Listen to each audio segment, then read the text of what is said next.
The Five Families, Copper Regime, Bribery, Threats, Bosses, Rats, Shootings, Money. All these words relate to one term, Mafia, a word everyone has heard before. You have probably seen The Godfather or Goodfellas or maybe even both, and from there you have gotten an idea of what the Mafia is. Guys making offers that other guys can't refuse, or guys that look damn cool smoking a cigarette thinking of whacking someone. Well, we're here to give you a little more of an in-depth view of the Mafia, how it came to be and how it maintained its power. Welcome into the Embassy of Everything, and welcome back to another video. Today we're talking about how the Mafia ruled New York. Although the Mafia of course ruled elsewhere in America, we have chosen to mainly talk about the Mafia in New York for this video, seeing that the New York Mafia, or the Five Families as it is also called, are definitely the most notorious and well known. But let's start by going back to before the Five Families even existed. The Mafia origins. In the 1920s, after fights with Irish and Jewish gangs for control, the Italian Mafia had grown more powerful and more organized than it had been earlier. The Mafia at that time was controlled by a man called Joe Masseria. His organization consisted mainly of gangsters from Sicily, many of who would later go on to become notorious bosses. Guys like Lucky Luciano, Albert Anastasia, Vito Genovese, and Frank Costello. But of course, with all this power and money controlled by one man in Joe Masseria, someone was due to challenge him. The Sicilian Mafia boss Vito Cascioferro wanted a piece of the cake, so he sent Sicilian mobster Salvatore Maranzano to take control of New York. In Maranzano's crew he also had what would later become notorious bosses, like Joe Bonanno and Joe Profaci. Now with two big-time mobsters in New York, Joe Masseria and Salvatore Maranzano, who both wanted to rule New York, what would be known as the Castellamarese War had begun. A war that of course saw blood and betrayal. Lucky Luciano, who at that time was a part of Joe Masseria's organization, started doubting Masseria's leadership, partly because of Masseria's old-fashioned look on how to do business by refusing to work with non-Italians. And when the war started going bad for Masseria, Luciano, who wanted to end the war, decided to make a deal with his boss's enemy, Salvatore Maranzano. A deal that would end the war and make Maranzano the undisputed winner.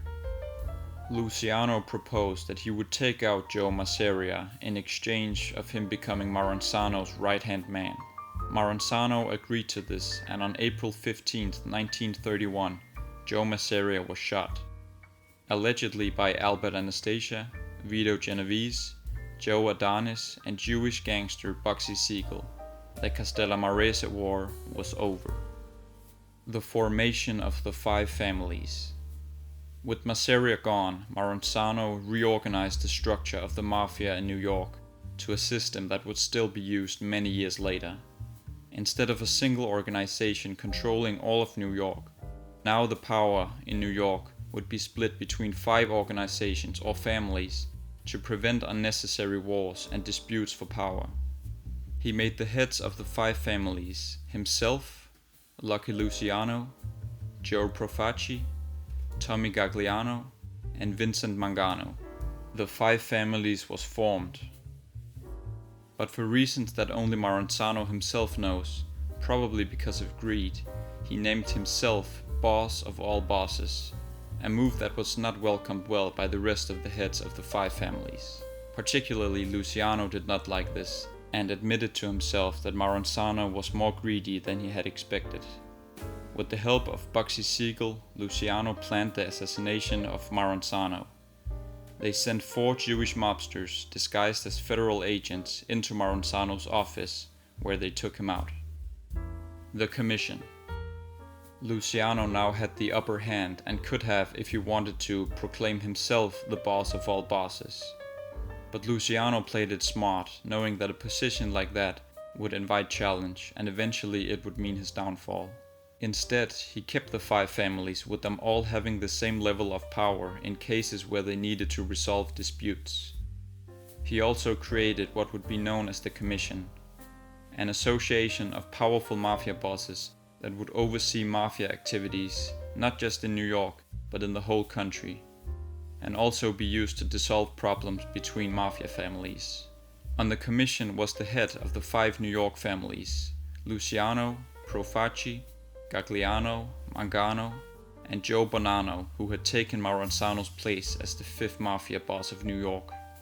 Besides them, the head of the Buffalo family, Stefano Magaddino, as well as the notorious boss of Chicago, Al Capone, also became members of the commission. And since the commission's creation in 1931, the mafia thrived for the next decades to come. The 5 families of New York would later change names to what they're more famously known as today: the Lucchese, the Colombo, the Gambino, the Bonanno, and the Genovese family, the last one being widely regarded to be the most powerful. The New York Mafia only started to slowly decline in 1970 when the RICO Act was enacted, which made it easier for law enforcement to crack down on organized crime. However, the Mafia still had success for a while even after the enactment of the RICO Act. The Mafia structure. Now, of course, for the Mafia to thrive for this long, it obviously needed to have some sort of structure to it. It couldn't just be a boss giving direct orders to a bunch of hoodlums. That's not organized, and sooner or later some schnook would snitch on the boss and take down the whole family. No, it needed structure. Inspired by the old Sicilian Mafia, the structure was the following. They would have a boss that would be the undisputed #1 leader of the family. The boss would have a consigliere, an advisor that would help the boss make decisions. He would also be a representative or mediator at meetings and help with a lot of the inner workings in the family. Second to the boss, there would also be an underboss. The underboss runs a lot of the day-to-day operations and responsibilities, and would often be a clear choice to be the actual boss's successor. Below the bosses and the consigliere, the family had a bunch of different capo regimes or captains. They had many men under them, and they would be in charge of the practical operations and jobs, whether that would be starting operations to make money or in cases where someone would need to be taken out. They would rarely do these things physically themselves, but it would be their responsibility to find the people to do it. Below the capo regimes there were soldiers. These were the ones that physically pulled the trigger, robbed the trucks or threatened people. In general, they were the muscle that executed the orders from their capos or the boss. Below the soldiers were the associates. Associates did pretty much the same thing as a soldier, but they had less power. If you were a soldier or higher, you had been made, which means that you had proven yourself, and that if someone took you out without getting the green light first, they themselves would be taken out. It also meant that you were a full-blooded Italian. Associates were the only ones that didn't have to be Italian. It was the lowest rank you could have in the Italian mafia family. Even still, each family would have hundreds of associates working for them. This structure helped keep the mafia alive for a long time. It made sure that orders given could not be linked to the boss in case someone were to snitch. For example, if the boss wanted to take someone out, he could give the job to the capo regime, who would give it to a soldier, who might even give it to an associate. That way, if the associate that committed the crime got caught, he would not be able to tell on the boss, because he never had a conversation with him about the crime. The mafia business. You now know the structure of the mafia and how it originated, but how did the New York Mafia make their money? After all, that is why the mafia fought for their power and did the horrible things they did. Well, the answer here is not simple, because the mafia made money in many different ways, and they infiltrated many different businesses and industries. Common ways of making money that most of the families did at some point was protection, extortion, prostitution, and different gambling operations. But during Prohibition, the most profitable way of making money was of course by importing alcohol illegally and selling it in secret around the city. This made the mafia a lot of money, which they thrived from during the 20s and early 30s. But shortly after the formation of the five families, prohibition ceased. But at that point the Mafia had grown so big and powerful that it didn't actually hurt the family's success. It did, however, push them to look for other avenues to make money, and later on that avenue would become Las Vegas. The Mafia would help build Las Vegas as we know it today, and make a lot of money doing so. Among other things, they would take cuts of the money the casinos made before it was counted up. This did end at one point though, well depicted in Martin Scorsese's Casino from 1995, based on true events. Another way they made money was through labor racketeering. They infiltrated the unions and took control of them, which meant that, for example, if a new building was to be built, the Mafia would need to get a cut of the money, or else they would tell the workers to put down their work, which in the end would cost whoever was building the building even more money. And they did this in a bunch of different industries. The families also made money through more specific schemes and operations.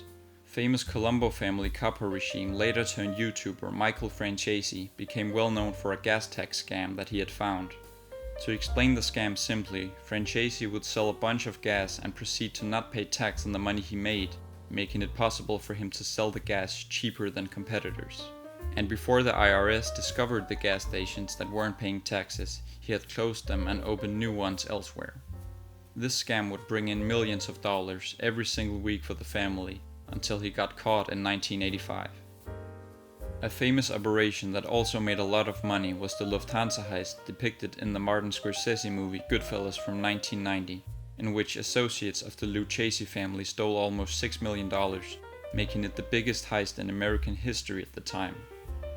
Of course, a decent amount of that money would go to the top of the Lucchese family. There are a lot of other ways the New York Mafia made their money, but these were some of the most profitable or at least notorious ones that made the five families thrive for decades. The Mafia thrived for quite a while, and for a period of time they were incredibly powerful.